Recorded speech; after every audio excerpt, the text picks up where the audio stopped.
Voilà, je répète encore, enregistrez cette partie coupée là.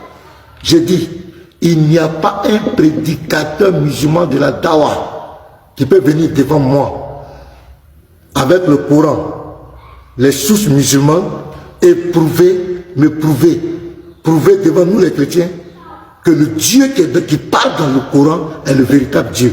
Le Dieu qui parle dans le Coran, c'est lui qui a créé les cieux et la terre. Le Dieu qui parle dans le Coran, c'est lui qui a créé les hommes.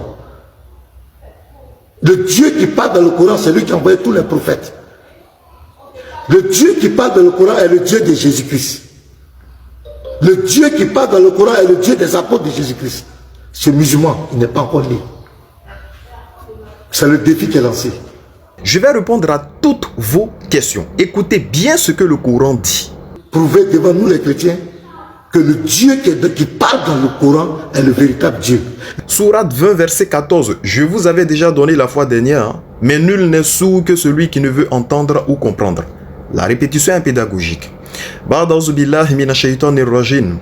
Innani annallahu la ilaha illa ana fa'buduni wa aqimis salata lidhikri. Sadaqallahu l'azim. En vérité, je suis Allah, je suis Dieu. C'est une traduction. Il n'y a d'autre Dieu que moi.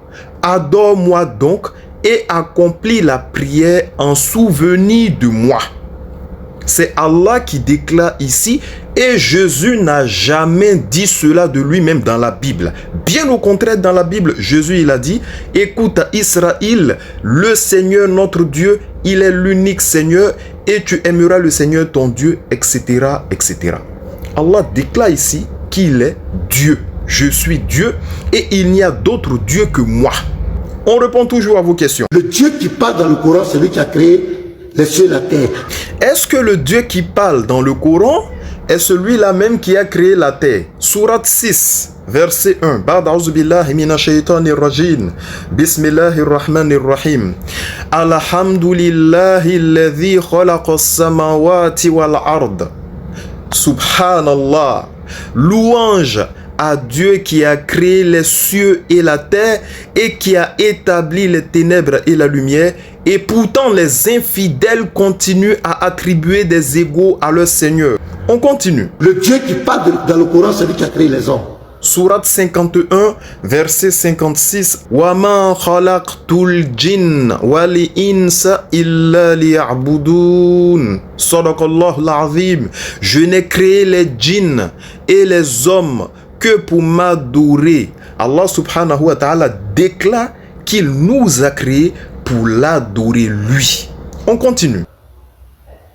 Le Dieu qui parle dans le Coran, c'est lui qui a envoyé tous les prophètes. En vérité, nous avons envoyé un prophète à chaque communauté avec le message suivant: adorez Dieu, adorez Allah et éloignez-vous du culte des idoles. Mais voici des pasteurs qui continuent à enseigner pour faire de sorte à ce que les gens restent dans l'idolâtrie, que des gens adorent des hommes, pour que des gens adorent des créatures. Nous, on dit adorer le créateur des cieux, de la terre et de tout ce qui s'y trouve. Vous appelez les gens pour qu'ils adorent un être humain. Pasteur, redescendez sur terre. On continue. Le Dieu qui parle dans le Coran est le Dieu de Jésus-Christ. Sourate 61, verset 6. Ba'da'uzu billahi minash shaitanir rajim. Wa isqala Isa ibn Maryam ya bani Israël inni rasulullahi ilaykum. Souviens-toi également de Jésus, fils de Marie, qui disait: ô fils d'Israël, je suis le messager d'Allah. Je suis le messager de Dieu envoyé vers vous. Sourate 19, verset 30 à 31. Il a dit: je suis, dit l'enfant, un serviteur de Dieu. Il m'a donné l'écriture et a fait de moi un prophète. Il a fait de moi un être béni où que je sois. Il m'a ordonné de pratiquer la salat et la zakat ma vie durant. On continue. Le Dieu qui parle dans le Coran est le Dieu des apôtres de Jésus-Christ. Ce musulman, il n'est pas encore né. Sourate 3, verset 52. Il est dit: constatant leur incrédulité, Jésus demanda: quels sont ceux qui veulent être mes auxiliaires dans la voie de Dieu, dans la voie d'Allah?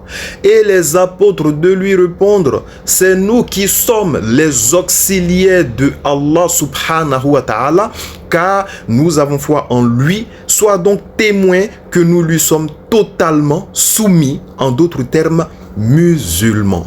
En plus de cela, les juifs, ils disent en dehors d'eux, ce sont les musulmans qui adorent le véritable Dieu. Les juifs disent que vous, chrétiens, vous êtes des égarés. Écoutez ça, pasteur. Le seul peuple au monde, la seule ethnie au monde, qui sert le même Dieu que nous. Le Dieu d'Abraham, Dieu unique, éternel, n'ayant ni femme, ni fils, ni petit-fils, ni Saint-Esprit, éternel, sans image, sans représentation, le seul peuple au monde, c'est Ishmaël, l'islam. Tous les autres ont une représentation, ou pas de Dieu du tout, ou plusieurs. Le seul qui sert le même Dieu que nous, le Dieu unique sans forme, elle, c'est eux.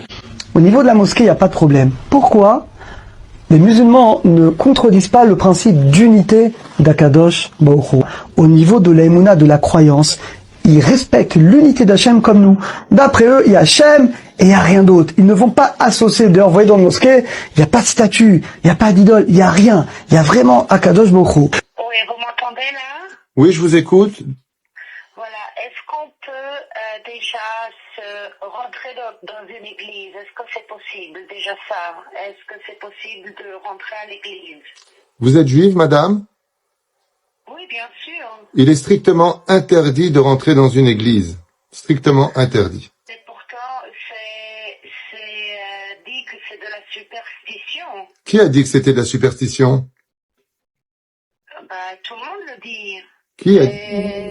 Si c'est Gad Elmaleh, avec tout le respect que je lui dois, il n'est pas rabbin. Il n'y a aucun rapport avec la superstition, madame. Gad Elmaleh commet beaucoup d'erreurs dans ses analyses. Il apprendra avec le temps, en tout cas, je l'espère. Et il n'y a pas de rapport entre la superstition et rentrer dans une église. Il est strictement interdit de rentrer dans une église parce que c'est une maison d'idolâtrie. Et que le Harizal dit qu'une personne qui rentrerait dans une église devra toute sa vie jeûner le jour où il est rentré là-bas. Donc, tout comme c'est interdit de rentrer dans un temple de bouddhisme, mais par contre, on peut aller, oui, dans une mosquée parce que ce n'est pas idolâtre. Il n'y a pas de rapport avec la superstition. J'espère que vous avez entendu, pasteur. Donc, lorsque vous dites venez prouver là, c'est comme si vous êtes en train de verser de l'eau sur le dos d'un canard. Et je précise, mon objectif, ce n'est pas vous, au fait. Moi, je fais ces vidéos là, c'est pour ceux qui vous suivent, d'accord? Parce que quand on fait des vidéos, il y a des gens qui finissent par comprendre. C'est à eux que je m'adresse. Sinon, ce n'est pas pour vous. Vous, je vous ai cerné. J'ai déjà discuté avec vous. Votre intention, ce n'est pas de comprendre. Vous cherchez autre chose. Il y a une suite à cette vidéo. Vous avez dit beaucoup de choses que je vais corriger. Déjà, ça, c'est une mise en bouche. Chez les musulmans, il n'y a pas de débat sur la divinité d'Allah. Tous les versets que j'ai cités sont clairs. Allah, il est unique. Et celui qui dit que Allah n'est pas unique est considéré comme étant un mécréant. Celui qui dit que Jésus, il est la divinité que nous devons adorer est considéré comme étant un mécréant. Celui qui dit que Dieu est un homme est un égaré.